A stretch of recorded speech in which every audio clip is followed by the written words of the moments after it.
Hello crafty friends, welcome to today's Use Your White Paper Scraps video. This is my current pile of smallish white paper scraps, and I've selected these from this because they're all very similar. They're all the same kind of white, the same kind of smoothness, so they should work together well. And what I'm going to do is just put them together so they act as one sheet. And we'll flip it over, and now we can work on this side.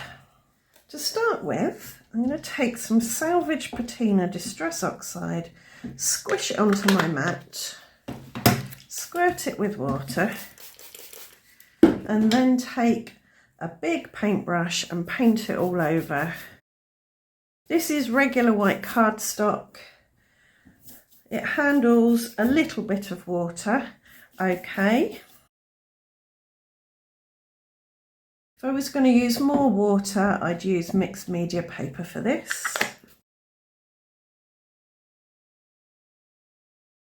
I've chosen salvage patina to start with, simply because it's one of my favourite colours. I'm going to dry this with my hairdryer now. And now I'm going to add a darker layer with peacock feathers distress oxide. And to do that, I'm going to use my smusher. If you want to know how to make a smusher, I do have a video and a whole playlist about the smusher and cards made with the smusher. That is linked in this video's description.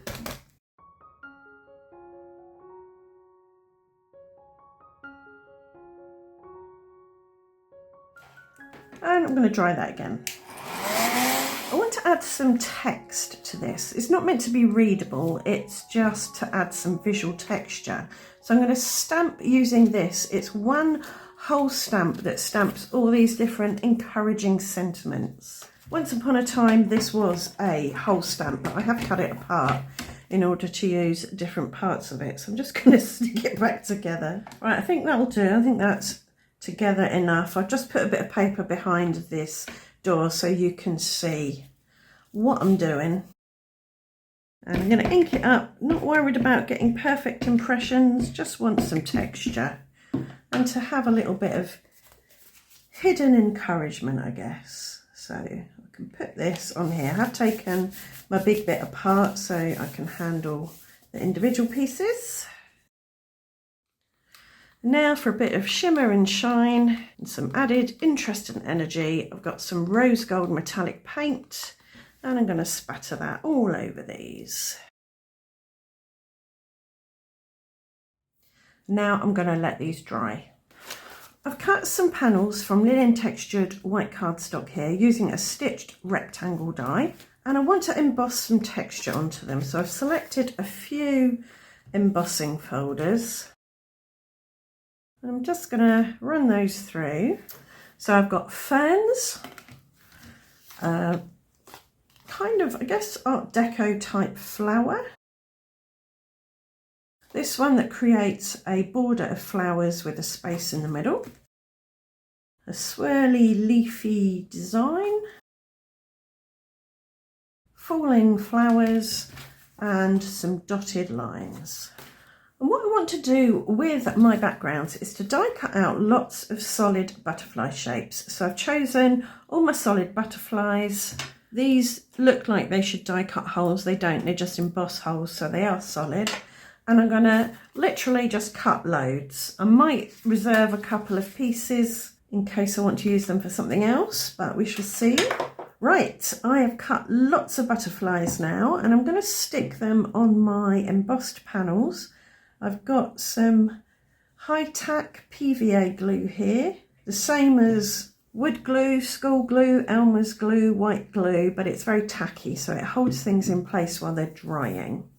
And what I want to do is take a large butterfly, dip it in the glue, and place it somewhere on my card panel, and then add more butterflies around it. And have them flying in different directions. So they look like they're fluttering up the card. And I'm going to go for odd numbers because the human eye likes to see things in odd numbers. So it'll be 3, 5, 7, that kind of thing. Once you get above 7 or 9, then you don't need to worry about it because it's too many for the eye to count. So this one's going to have 5 just fluttering up this side of the card. This is on our 3rd line. And then I'm just going to do similar things with the other panels.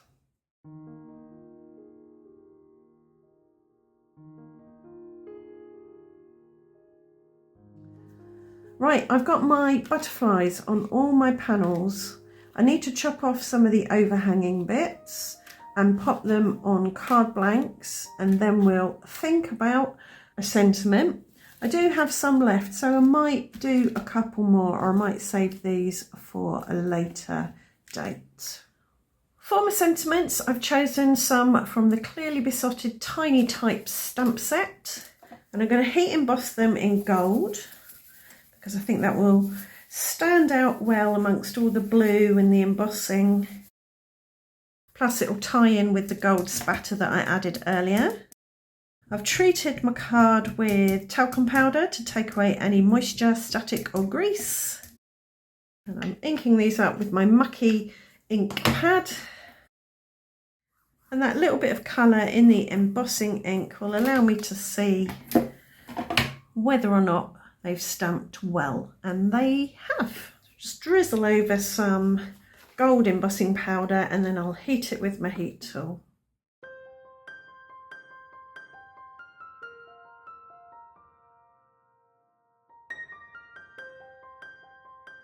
Now those have cooled and set, I'm going to cut them out with stitched rectangle dies. So I've actually got 8 cards now because I used up the remaining butterflies on these 2. This one has a flowery embossed background and I just put 3 of the same size butterfly down the middle of the card with the boldest butterfly in the middle to draw the eye. And this one has got a dotty grid on it and a flutter of butterflies up the 3rd line there. Now I'm ready to add my sentiments. So I'd love to know what you use your white scraps for. Do you use them for mixed media pieces like this where you can create a background and die cut from it? Do you use them for stamping sentiments? Do you keep them at all? Do you just put them in the recycling and be shot of them? Do let me know in the comments. To add these, I'm just going to put a little bit of high-tack glue on the back and place them down. Try and get them nice and straight. I want to put them in a pleasing place, so that might be on one of the butterflies, it might be on an intersection of the grid, the rule of thirds grid. It might also be, say, bang in the middle this way. I'm going to put this one roughly in the middle this way and overlapping these 2 butterflies. This one's going to go here, overlapping the big butterfly, but it's about 1/3 of the way down. I think I want this one amongst the butterflies here. There's a bit of a gap here, so I think that might be a good place for the sentiment.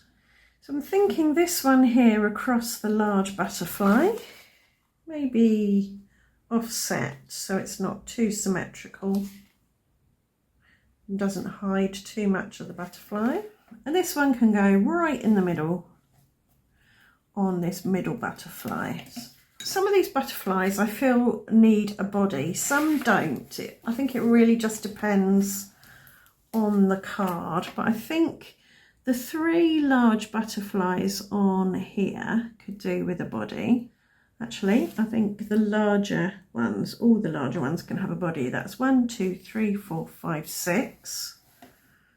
And I'm using Morning Dew Nouveau drops, which will dry clear and probably absorb a bit of the ink colour from below.